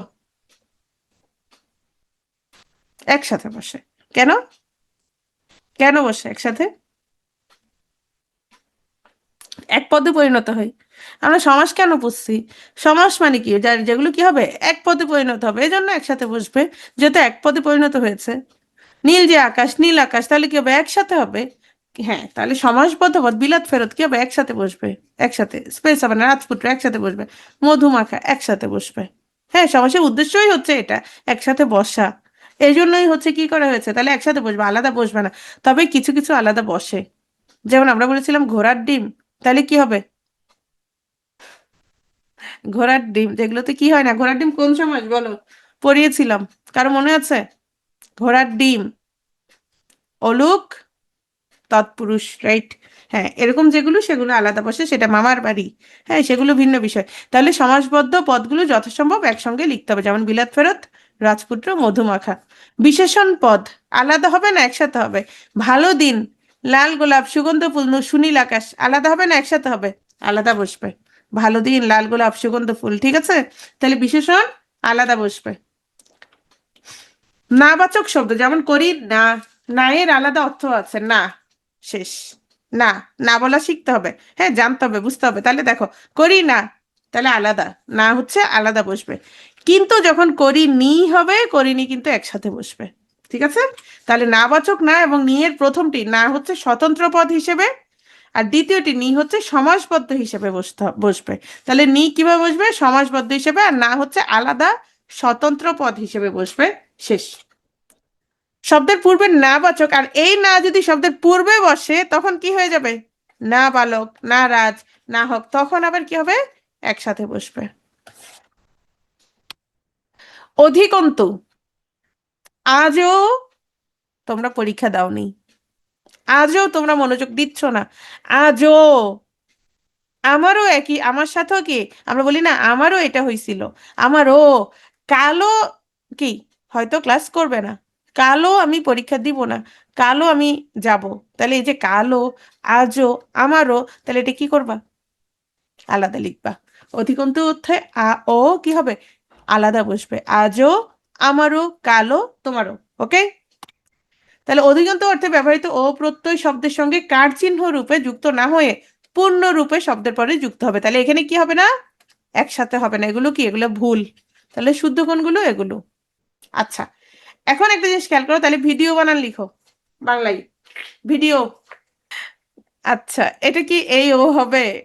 বোকারা, এতক্ষণ তাহলে আমি কেন পড়াইলাম? এটা কি অধিকন্তু ও? ভিডিও। আমি ও, তুমি ও, এটা ও ও হবে? ভিডিও বানান কি হবে? এই যে ভিডিও। ভিডিও। ও কি আলাদা? বুঝো নাই? ক্লিয়ার? তাহলে ও যদি দাও তখন কি হবে? তখন হবে ধরো আমিও। হ্যাঁ, তাহলে কি হবে? ভিডি ও। মানে এটা ধরো একজনের নাম। আচ্ছা, তাহলে নিশ্চয়ার্থ কি? নিশ্চয়ার্থ কি? হ্যাঁ, নিশ্চয়ার্থ কি হচ্ছে? আলাদা বসবে। আজই, এখনই তুমি পড়তে বসবা, আজই তুমি কাজটা করবা। হ্যাঁ, তাহলে এই যে আজই, এখনই, তাহলে আজই। আজি প্রভাতে রবির কর, কেমনে পশিল প্রাণের পর। তাহলে এই যে আজই, এটা ভুল। কি হবে? আজই, এখনই। বেশি, বহু অর্থে, মানে যখন তোমরা বেশি বেশি নাম্বার পাও তখন হচ্ছে বেশি, রসইকার। আর ছদ্মবেশী, প্রতিবেশী, তখন কি হবে? দীর্ঘইকার। ছদ্মবেশী, প্রতিবেশী, তখন কি হবে? দীর্ঘইকার। ওকে। পদের শেষে, আচ্ছা এটা একটু পরে পড়াচ্ছি, এই স্লাইডটা জাস্ট একটু পরে পড়াচ্ছি। হ্যাঁ, হ্যাঁ ভিডিও। অন্তস্থ, এতক্ষণ কি পড়ালাম ফারহানা? ও লিখবা না, অন্তস্থ ওকার দিবা। আচ্ছা, অর্থবোধক শব্দ হলে এটা কিভাবে? ধরো আমি বললাম মুখস্থ, তোমরা মুখস্থ করবে না, বুঝে বুঝে পড়বা। এই যে মুখস্থ বললাম, মুখস্থ বানানটা লিখো তো। মুখস্থ, দন্তস্বয়ের সাথে কি ত হবে নাকি দন্তস্বয়ের সাথে থ হবে? কোনটা? মুখস্থ, মুখস্থ নাকি মুখস্থ? কিভাবে মনে রাখবা? বা এরকম সমস্যা হয় কিনা কারো? কোনটা? নেশাগ্রস্ত লেখো তো, নেশাগ্রস্ত। আচ্ছা ঠিক আছে, তাহলে এটা একটু শুনে দেখি আমরা। হ্যাঁ, অর্থবোধক শব্দ, এটা মনে রাখার উপায়টা একটু খেয়াল করে, এটা জাস্ট মনে রাখার জন্য। যদি দেখো এই দন্তস্ব ত বা দন্তস্ব থ এর আগে অর্থবোধক শব্দ থাকে, যেমন কণ্ঠ, এটার অর্থ আছে। হুম। মুখ, আচ্ছা, ভিডিও বানানো যেভাবে হবে তাহলে অডিও বানানো সেভাবে হবে। ঠোঁট, অর্থ আছে। কাই, কাই মানে কি বলো? কাই শব্দের অর্থ কি?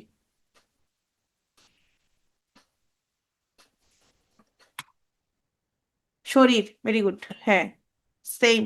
গৃহ, মধ্য, মন, তাহলে এগুলো কি আছে? এগুলো সবগুলোর অর্থ আছে কিনা দেখো তো, এগুলো সবগুলোর অর্থ আছে কিনা। মন, অসুখ মানে প্রাণ।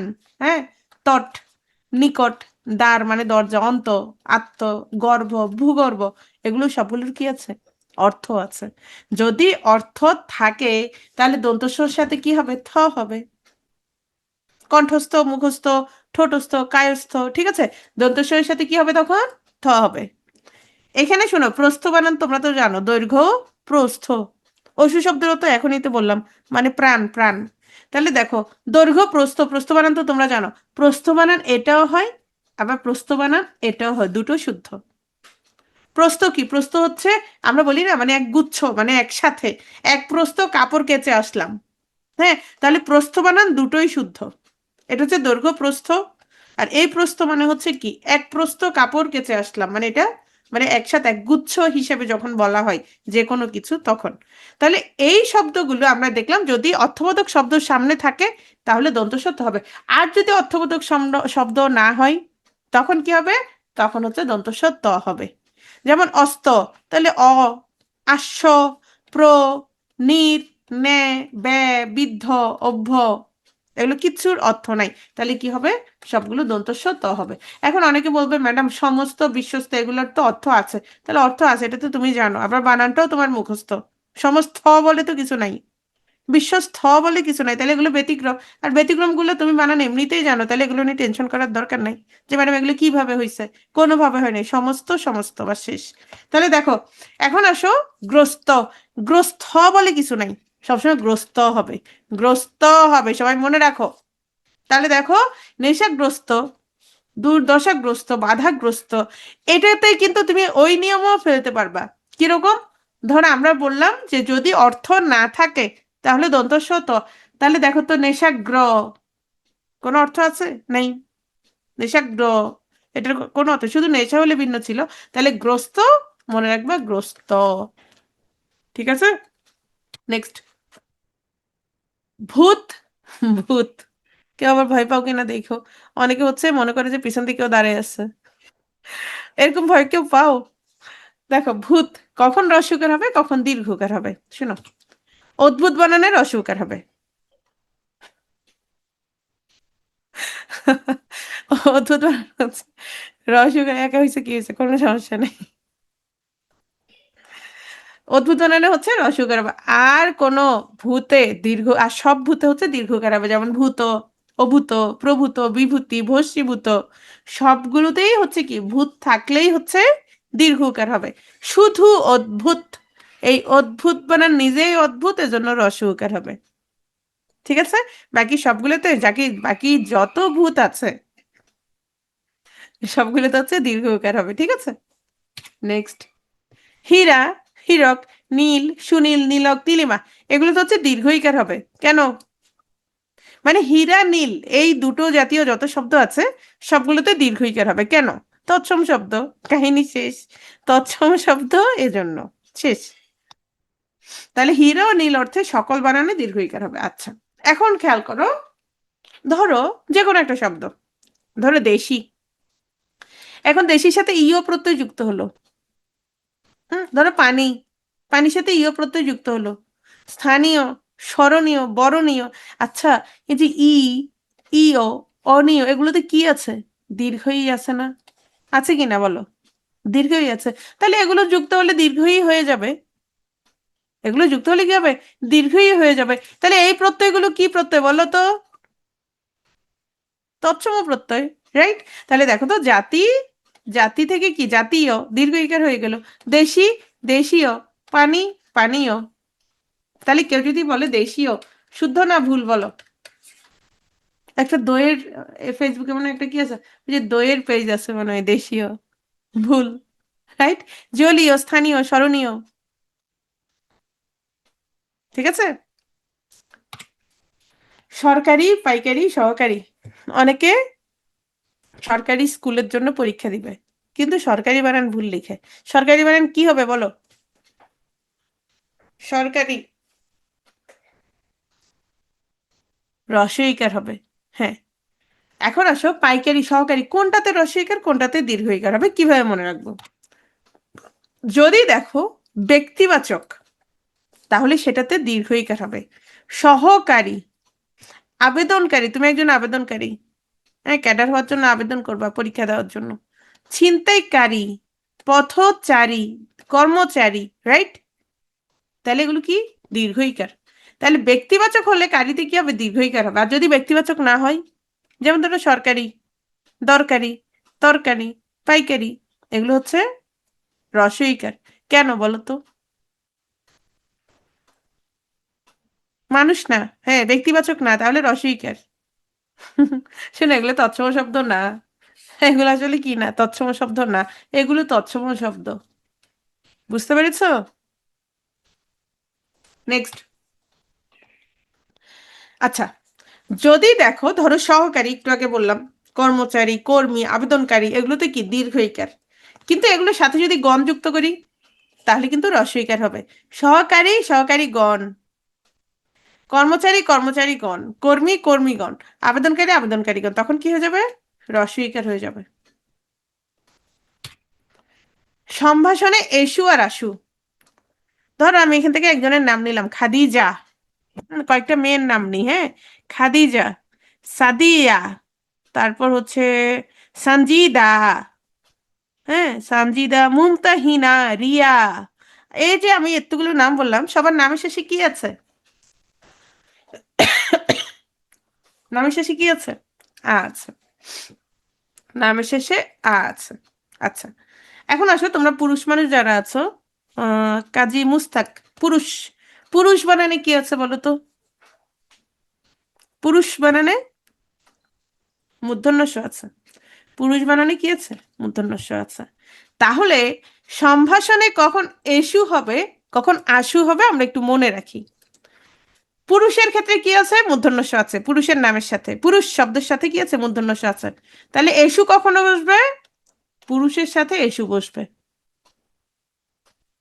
হ্যাঁ, তানহা, রিয়া, আশু, আশু।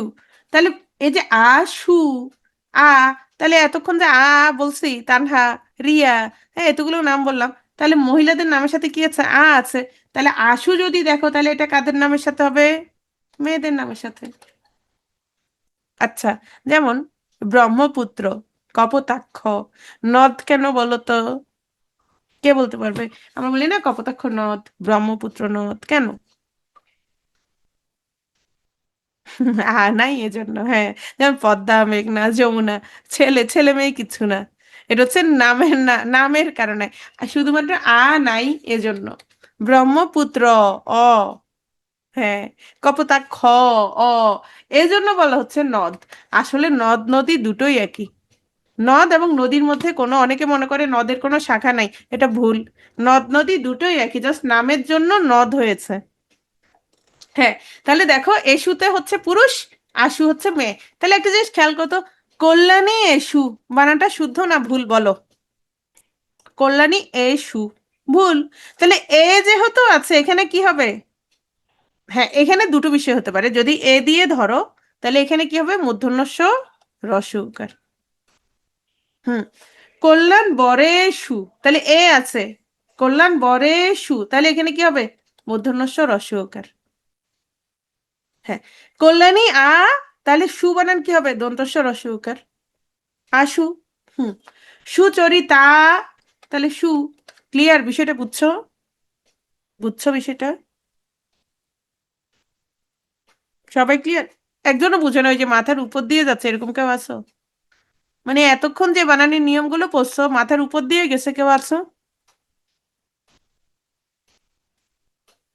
নাই? বাহ। ঘুমাই গেছো কে কে? হাত তুলো। মানে ঘুম থেকে হাত তুলবে আর কি। ঘুমাই গেছো কেউ আছো?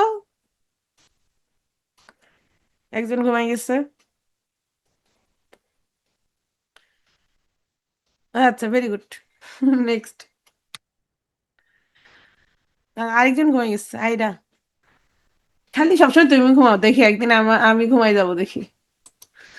আচ্ছা, পুরুষবাচক সম্ভাষণে শেষে হচ্ছে একারের পরে মূর্ধন্য ষ হবে। তাহলে দেখো কল্যাণী এসু, বরেসু, প্রীতি ভাজন এসু, ওকে। তাহলে আর মেয়েদের ক্ষেত্রে আশু হবে, ওকে। এখন আসো ঔষধ, ওষুধ, ঔষধি, ঔষধি সিফাত খেয়াল করো। ঔষধ মানে কি? মেডিসিন। ওষুধ তৎসম শব্দ। কি শব্দ? তৎসম শব্দ। ঔষধের, ওষুধ হচ্ছে কি? তদ্ভব শব্দ। তাও মেডিসিন, এটার অর্থ কি? তাও কি মেডিসিন। আচ্ছা, ঔষধি কি বলতো?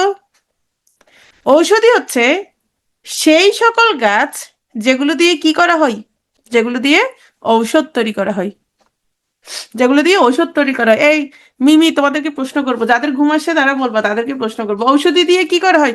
ঔষধি গাছ দিয়ে, ঔষধি গাছ দিয়ে কি করা হয়? ঔষধ তৈরি করা হয়। আমরা কোথায় পড়েছিলাম? ঔষধ কোথায় পড়েছিলাম বলো? ঔষধি, বনৌষধি, মহৌষধি কোথায় পড়েছিলাম? সন্ধিতে পড়েছিলাম, বলেছিলাম ওষুধি দিবে না, কি বলেছিলাম? ঔষধি হবে। হ্যাঁ। ঔষধি মানে কি? যেগুলো হচ্ছে একবার, একবার ফল দিয়ে হচ্ছে মারা যায়, একবার ফল দিয়ে মারা যায়, এরা হচ্ছে ঔষধি। ক্লিয়ার? তাহলে এটা মনে রাখবা। তাহলে চারটা শব্দই শুদ্ধ, চারটা শব্দই হচ্ছে শুদ্ধ। ঠিক আছে, নেক্সট। আচ্ছা, ধরো কিছু শব্দ, এখন এই শব্দগুলো বয়ের সাথে জফল আকার হবে নাকি হবে না, কিভাবে মনে রাখবা? এটা খুব জরুরি। মনে রাখবা কিভাবে? হ্যাঁ, তাহলে এগুলো আমরা একটু খেয়াল করি। যেমন ধরো অধ্যাবসায় নাকি অধ্যবসায়? অত্যাধিক নাকি অত্যধিক, কোনটা বলো? অত্যাধিক নাকি অত্যধিক বলো? অত্যাধিক নাকি অত্যধিক, কোনটা? কোনটা? আচ্ছা, যেমন ধরো ব্যাহত, যেমন ধরো ব্যাহত, খেয়াল করো, ব্যাহত নাকি ব্যাহত, মানে এইটা তোমাদের কারো সমস্যা হয় কিনা, যে জফলার সাথে আকার হবে কি হবে না, এই সমস্যাটা কারো হয় কিনা? হয়। তাহলে এটার একটা আমরা সমাধানে চলে যাই, রাইট? এই জি বানান ভুল, মুমতাহিনা জি বানান শুধু এভাবে বর্গীয় জ রস্বইকার। হ্যাঁ, তাহলে আমরা এটার একটা সমাধানে চলে যাই, রাইট? সমাধানটা কিভাবে খেয়াল করো, জফলার জন্য সবসময় রস্বইকার দিয়ে দিবা, জফলার জন্য সবসময় কি দিবা? রস্বইকার দিয়ে দিবা। এখন দেখো ব্যাহত, অহত বলে কি কিছু আছে? অহত, অহত বলে কিছু আছে? নাই।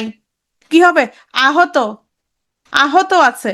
তাহলে ব্যাহত বানানে কি হবে? বজ্রফলা আকার, আকার হবে। এই যে আহত, আছে, তাহলে আকার হবে। বুঝছো? তাহলে দেখি, যেমন ধরো ব্যাখ্যা, অখ্যা বলে কিছু নেই, কি আছে? আখ্যা। তাহলে কোনটা হবে? বিযোগ আখ্যা, বি যোগ আখ্যা। তাহলে কোনটা হবে? জফলা আকার হবে। ব্যাহত, অহত বলে কিছু নেই, কি হবে? আহত। তাহলে কোনটা শুদ্ধ? আকার হবে। অত্যন্ত, অত্যন্ত, আন্ত বলে কিছু নেই, কি হবে? অন্ত, অন্ত আছে, তাহলে কি হবে? অত্যন্ত, প্রথমটা। অত্যধিক, অত্যাধিক, আধিক বলে কিছু নেই, আছে অধিক, তাহলে কি হবে? অত্যধিক। ব্যর্থ, তাহলে ব্যর্থ বানান জফলা আকার হবে নাকি হবে না? শুনে, আর্থ কিছু আছে, আর্থ নাই, হবে কি? অর্থ। তাহলে অর্থ থাকলে কি হবে? ব্যর্থ। হুম। ব্যগ্র, তাহলে বীজক অগ্র, অগ্র আছে, আগ্রহ নাই, তাহলে ব্যগ্র কি হবে? এটা হবে। মতিমি অত্যাধিক বলে, রাইট। ব্যস্ত, ব্যস্ত, তাহলে অস্ত আছে, অস্ত, তাহলে কোনটা হবে? প্রথমটা হবে। ব্যাকুল, ব্যাকুল, আকুল আছে, আকুল, আকুল যেহেতু আছে, কোনটা হবে? এটা হবে। হ্যাঁ। ব্যতীত, ব্যতীত, কোনটা? অতীত আছে, অতীত, তাহলে কোনটা শুদ্ধ? এই যে ব্যতীত। এখন আছো, দুটো বানান আমরা একটু মনে রাখবে। ব্যবসা বানান তুমি যেভাবে লিখছো ওভাবে, ব্যবসা বানানে জফলা আকার। তাবাস্তুম তুমি যেটা লিখছো ওটা। আচ্ছা, একটু খেয়াল করো, সবাই খেয়াল করো। ধরো আমি বললাম ব্যথা, ব্যথা বানানে আকার হবে না হবে না? মনে রাখবা। তোমরা কি চাও ব্যথা বাড়ুক, কষ্ট বাড়ুক? যে বলছো হবে তার ব্যথা বেড়ে যাবে, তাহলে তোমরা যেহেতু চাও না ব্যথা বাড়ুক, তাহলে কখনোই আকার দিবা না। আকার দিলেই ব্যথা বেড়ে যাবে, আকার দিলেই ব্যথা বেড়ে যাবে, তাহলে কি করবে না? ব্যথা বানানে আকার দিবা না, শেষ। এখন আসো, তোমরা কি চাও ব্যয় বানানটা ব্যতিক্রম? খেয়াল করো, ব্যয় কি বেড়ে যাক নাকি চাও না? বেড়ে যাক চাও না বেড়ে যাও চাও না, কোনটা? ব্যয় বাড়ুক চাও কি না? আমি চাই, কেন জানো? তুমি যদি না চাও তাহলে তোমার জীবনে আয় করতে পারবে না। তুমি যদি চাও যে ব্যয় না বাড়ুক, এরকম গরিবই থাকি যাবা। বুঝতে পারছো? এই জন্য যাদের বউরা মানে বেশি বেশি চায়, তাদের জামাইরা তাড়াতাড়ি পয়সাওয়ালা হয়। যা বউরা বেশি বেশি চাইলে মন খারাপ করবা না, মোটিভেশন হিসেবে নিবা। হ্যাঁ, মোটিভেশন হিসেবে নিবা। এই যে পড়ালেখা করতেছো, তোমরা চাই ব্যয় বাড়ুক, রাইট? আচ্ছা, তাহলে দেখো ব্যয় বানান, ব্যয় বানানে আকার দিলে ব্যয় বেড়ে যাবে, মানে তোমরা যারা চাও না, তাহলে ব্যয় বানানে কখনোই কি হবে না? আকার হবে না। ব্যয় বানানে কখনো কি হবে না? ব্যথা, ব্যয়, এগুলোতে আকার হবে না। ওকে, নেক্সট। এইটা ক্লিয়ার? এই নিয়মটা ক্লিয়ার? পারবে না? ওকে। কার্যযুক্ত কিছু বানান খুবই গুরুত্বপূর্ণ, এগুলো একটু খেয়াল রাখবা। দেখো, নির্নিমেষ, কাহিনী, নিবেদ, এগুলো দুটোতেই হচ্ছে রস্বইকার। এই বানানগুলো কোনো নিয়ম টিয়ম না, একটু ভালো করে দেখে নিবা। হুম। তারপর আসো, একটা রস্বই একটা দীর্ঘই, অপরিসীম, জিগিসা, জিগিসু, চিকিৎসা, চিকিৎসু। হ্যাঁ, এগুলো হচ্ছে জাস্ট চোখ বুলাই যাবে, এগুলোর অনেক বানান তোমরা পারো। আর না পারলে আমরা কি করি পরীক্ষার হলে? একই বানান দুইভাবে লিখি, যেটা মনে হয় যে পরিচিত ওইটাতে আমরা কি দিয়ে দেই? টিক চিহ্ন দিয়ে দেই, তাই না? প্রতীকে। আমি আবার খাতায় কি করতাম, এমন ভাবে লিখতাম কাটাকাটি করে যে স্যার যেন শুদ্ধ মনে করে। আচ্ছা, প্রতীকী দুটোই হচ্ছে দীর্ঘইকার। প্রতীকী ওটা রিটেনের ক্ষেত্রে আর কি। প্রতীকী, প্রতীচী, সমীচীন, এটা অনেক সময় আসে। সমীচীন, মনীষী, উদিচি, জীবনী, জীবনী আসবে না। হরিতকে, উদিচি অনেক সময় আসে, হ্যাঁ। দীপি। তারপর খেয়াল করো, একটা দীর্ঘই একটা রসই। জীবিকা, শারীরিক, মরীচিকা, বাল্মীকি, অতীন্দ্রিয়, কনিনিকা, এই বানানগুলো খেয়াল করবা। এখানে হচ্ছে রসই দীর্ঘই রসই। বিভীষিকা, নির্মিলিত, পিপিলিকা, জিজিবিষা, এগুলো আসে। নিশিথিনী, কিরিটিনি। এই দুই জায়গায় দুইটা, ওইটা আমিও লিখতাম, যেন মনে করে না আসলে একটু ভুলে গেছে। আচ্ছা, রীতিনীতি, দীর্ঘই রসই দীর্ঘই রসই, ওকে। এখানে কিছু জটিল শব্দের বানান, কি করতে হবে? চোখ বুলাইতে হবে, দেখতে হবে। এগুলো বইতে আছে, একটু বারবার দেখবা। আর নিয়মগুলো ইদানিং যেহেতু, নিয়মগুলো একটু পড়বা, কারণ ইদানিং যেহেতু তোমার আহ প্রশ্নটা একটু অন্যভাবে আসে, মানে সরাসরি বানান থেকে না আসে, বানান থেকেও আসতে পারে। নিয়মগুলো দেখবা, এমনও হতে পারে যে এই নিয়মে কোন বানানটি রচিত হয়েছে, বা এই কোন বানানটা এই নিয়মের মাধ্যমে হয়েছে, এই ধরনের প্রশ্ন থাকতে পারে।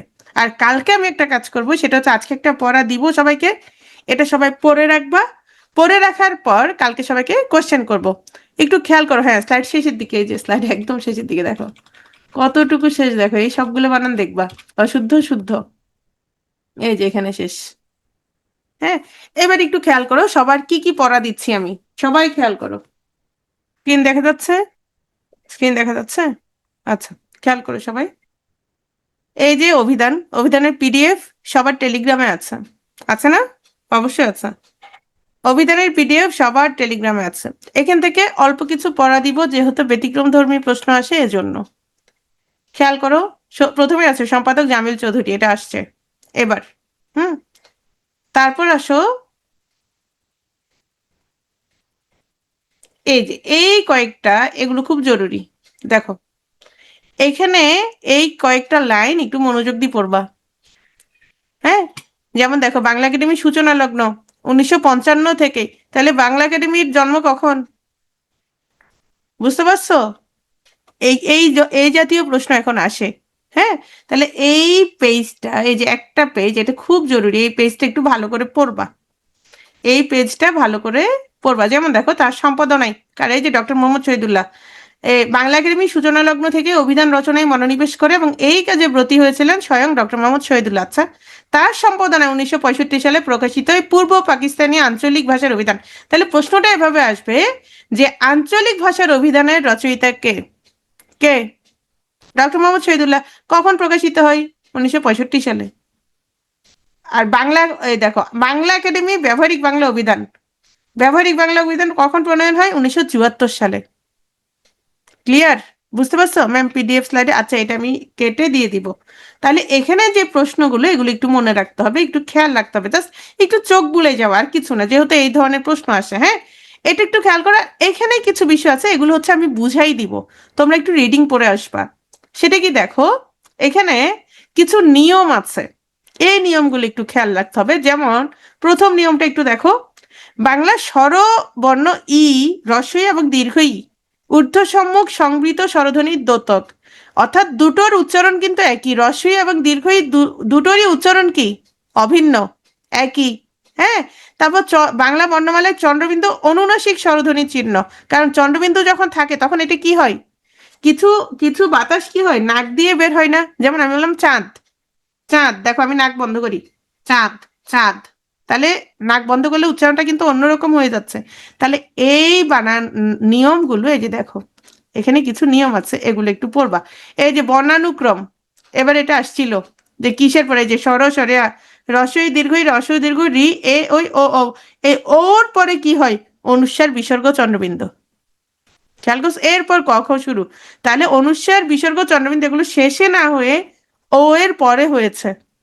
তাহলে এই নিয়মগুলো দেখবা। আরেকটা জিনিস দেখবা, সেটা হচ্ছে, দেখাই, একদম শেষে চলে যাবা, একদম শেষে গিয়ে এই যে নিয়মগুলো আমি এখন পড়িয়েছি না, এই নিয়মগুলো আছে, একদম শেষে যাবা, এই যে নিয়মগুলো সেম, এগুলোর উদাহরণগুলো একটু ভালো করে দেখবা। এইটাই, ঠিক আছে, মনে থাকবে। তারপর একটা জিনিস খেয়াল করো, এইটা একটা পরীক্ষা আসছিল, ব্যাংকের একটা পরীক্ষা আসছিল, যেমন ধরো, হুম, 89, 89 তোমার ক্রমবাচক সংখ্যা মানে তৎসম শব্দে কি হবে বলো তো? ঊননব্বই, ঊননবতিতম, ঊননবতিতম, এরকম একটা প্রশ্ন আসছিল যে কোনটা শুদ্ধ, কোনটা শুদ্ধ। ক্লিয়ার? তাহলে এগুলো দেখে রাখবা, মনে থাকবে সবার? হ্যাঁ, এগুলো আমি আমি ক্রপ করে স্লাইডের শেষে দিয়ে দিব। স্লাইডের শেষে দিলে যেটা হবে, তোমাদের পিডিএফ এ এমনিতেই আছে, সরি টেলিগ্রামে পিডিএফ এমনিতে আছে, স্লাইডে দিয়ে দিলে যেটা হবে এই লেখাগুলো পড়তে পারবা না, আরো ঝাপসা হয়ে যাবে।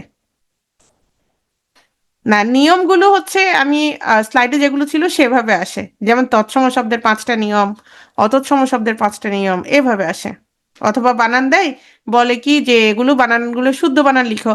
তবে এবার গতবার কঠিন আসছে, বানান দিয়ে আবার বলা হয়েছে যেগুলো কেন ভুল, কোন নিয়মের কারণে ভুল। শুদ্ধ লিখো, শুদ্ধ নিয়ম লিখো, মানে শব্দগুলো শুদ্ধ লিখতে বলা হয়, আবার সেটা শুদ্ধ নিয়মটাও লিখতে বলা হয়। পিডিএফ তো অবশ্যই রাতে দেওয়া হয়। হ্যাঁ, স্লাইডে অ্যাড করে দিব। আচ্ছা, এত টেনশন করো, টেলিগ্রামে তো পিডিএফটা আছেই। টেলিগ্রামে তোমাদের অভিধানের পিডিএফ আছে না, তাহলে আর সমস্যা কি? মাথা ঘুরাচ্ছে, এটা নিয়ে মাথা ঘুরানোর কিচ্ছু নাই। ঠিক আছে? হ্যাঁ, ক্লাস শেষ, এটা নিয়ে মাথা ঘুরানোর কি আছে? এগুলো আমি বুঝাই দিব বলছি তো। এক ক্লাসে বুঝাচ্ছি না, এক ক্লাসে বুঝালে কিচ্ছু মাথায় ঢুকবে না, পরে বুঝাই দিব অবশ্যই। ঠিক আছে, সবাই ভালো থাকো। আল্লাহ হাফেজ।